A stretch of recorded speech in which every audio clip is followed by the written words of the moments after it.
Hi everyone, welcome to my presentation for CMST 602 of my final project. Today I'm going to talk about 3 activities that I put together that hopefully will promote dialogue on self. I am posting my activities a little bit early because my son and I are going to be going to Jamaica next week, so I will miss the opportunity to provide you guys feedback on your projects before the end of the class, although I will look at your projects at the end. I look forward to seeing them, and I look forward to reading the feedback that you provide to me on my presentation. I will post very detailed descriptions of the activities. I will attach those to this presentation. I will also attach a copy of the PowerPoint. And so let's get started. Now my goal when I was constructing these activities was to build and strengthen community. Not only does Winger promote community as a method to negotiate meaning and to learn, also there's a tremendous amount of research out there that advocates that a sense of belonging, a sense of community is going to promote retention in my classroom. I'm also hopefully going to employ dialogue, that my activities will employ dialogue to negotiate meaning. This is something that both Winger and Freire advocate. And I want my activities to explore generative themes and represent acts of liberation. Hopefully you be the judge of whether or not they do that. Also, I tried to design these activities to reflect the effective cooperative learning strategies that are promoted by the Johnson brothers. Those strategies include positive interdependence, which means that students interact in a way that is when we win, I win. Also, individual accountability. Students are responsible for their own learning at the end of the day. There is a group processing component where the students will process the activity and process their learning. Also, that they're going to be building their social skills. Those are the components of cooperative learning that the Johnsons advocate. So, what are the activities? Well, the first activity is the silent Socratic dialogue. This particular activity is based upon an on-course workshop activity that I went through with Skip Downing. The way it works is that I provide students with a list of about 40 quotes, and the students select a quote that is particularly meaningful to them, and they move through cycles of thoughtful questions and responses with a partner related to that quote. The entire dialogue is done silently. They just write questions and answers to one another. And the students use this dialogue as a foundation for a speech that's related to the quote. So what do some of the quotes look like? Well, some examples of the quotes, and again, there are about 40 of them, so I selected a few to give you some idea of what I was looking at. Some examples of the quotes include, "A man who views the world the same at 50 as he did at 20 has wasted 30 years of his life," by Muhammad Ali. "It takes courage to grow up and become who you really are," E.E. Cummings. "Seek freedom and become captive of your desires. Seek discipline and find your liberty," Frank Herbert. "From my tribe I take nothing. I am the maker of my own fortune," and I don't know how to pronounce that author's name. "We are all in the gutter, but some of us are looking at the stars," Oscar Wilde. "And imperfection is beauty. Madness is genius, and it's better to be absolutely ridiculous than absolutely boring," Marilyn Monroe. Again, these are some of the examples of the quotes. There are about 40 of them from which the students can choose. Now, what is the connection of this activity to our work in CMST 602. Well, the cycles of thoughtful questioning are reminiscent of the appreciative inquiry model that Cooper, Ryder, and Whitney propose. I studied some things with appreciative inquiry, and appreciative inquiry is part of our wiki.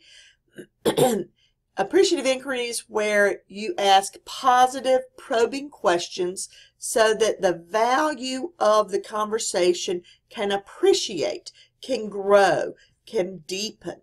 The questions cannot be critical in any way or negative. You can't say things like, don't you think it would be better if you did so-and-so, that kind of thing. Instead, you have to say something like, why did you choose this path? Something more probing to dig a little deeper, that sort of thing. The questions and responses follow Freire's problem-posing model and Winger's cycles of participation and reification. Also, I believe that the activity exemplifies Freire's definition of praxis as action and reflection occurring simultaneously. Now, when the students explore the quotes, that these quotes are deeply connected to their own life philosophy, I hope, and so that will help them explore generative themes. And finally, the assignment encourages the student to reify his or her experience by producing objects that congeal this experience into thingness. When they write that speech at the end related to the quotes that they've created or the quotes that they've explored, then that's a way to create an object, a thingness surrounding their participation.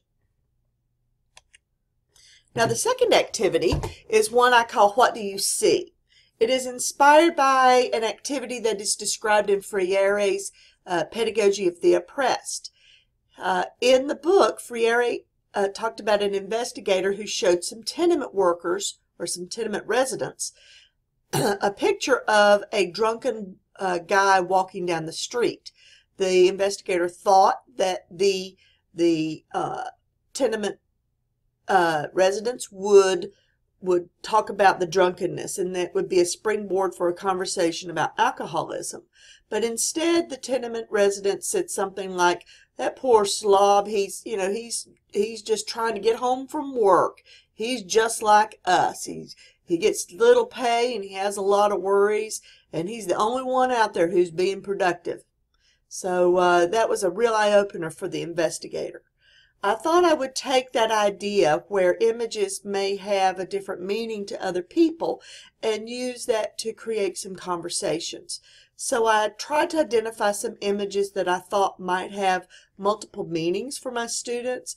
And what I want to do is have the students look at these images one at a time. I want to do about 4 or so of these images in one particular class period. They will look at them, and then they will have a conversation about what those images mean to them. So hopefully the students will be decoding the images presented by me through writing and dialogue with their peers. They will hopefully evoke some sort of diverse reaction so that it'll enable students to appreciate their and other points of view. I'm wanting to try to tickle out a response from the students with regard to diversity.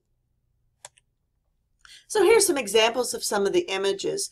The image on the left, I think that the interpretation could be that the man is spreading his arms in triumph, or he might be spreading his arms in despair. So it depends on your point of view. The young woman, she could be sad or she could be pensive. Here's a couple of other images. I did the image of the interior of a church because a church can either evoke feelings of warmth and belonging, or ostracism, or bigotry. Also, I have an old farmhouse. I'm thinking that it might evoke some good memories for some, and some people might just see it as an old rundown shack. I have an image of the police because some folks see the police as good guys and other people see the police as bad guys.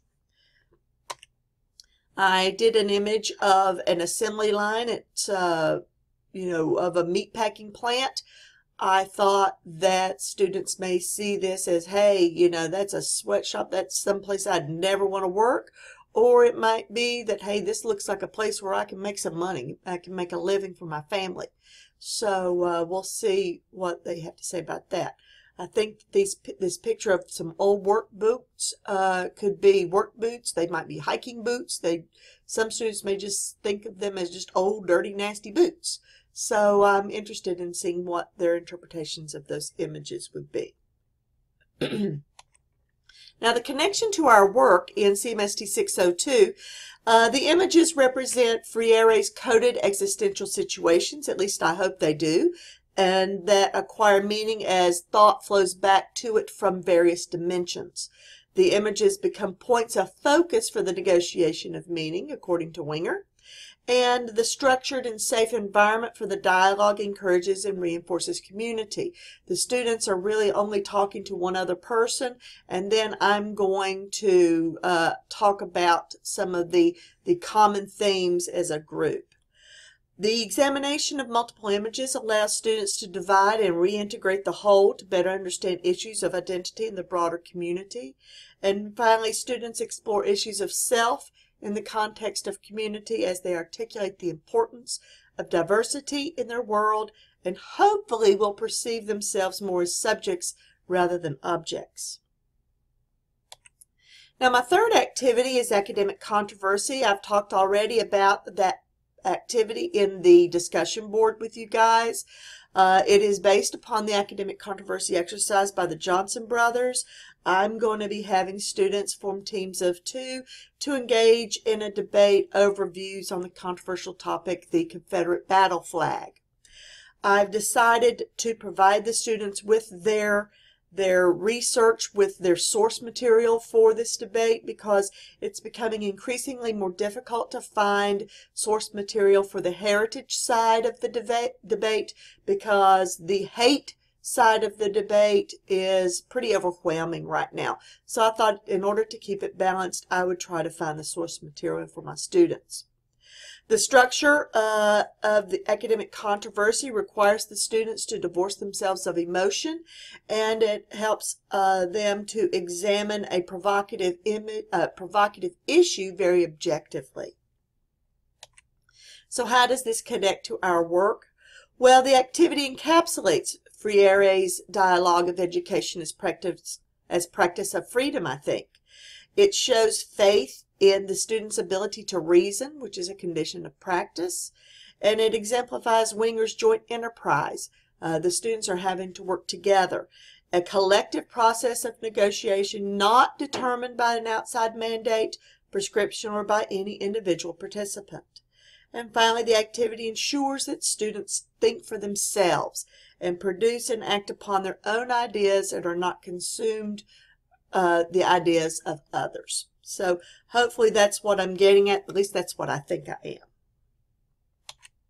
So what did I hope that I accomplished here? Well, I hope that I accomplished that all 3 activities leverage the power of structured dialogue to negotiate meaning and to develop a shared repertoire of resources so that it would promote further engagement as the course went along. I also hope that each activity includes each activity includes the elements that are required for successful application of cooperative learning. And finally, I'm hoping that all 3 activities confront culture in a way that students can become more fully human, as Freire discusses. So I appreciate your listening to my presentation. I appreciate all of the wonderful discussions that we've had this semester and all the great advice that you've given. Have a great rest of the summer, and I look forward to your feedback. Thank you.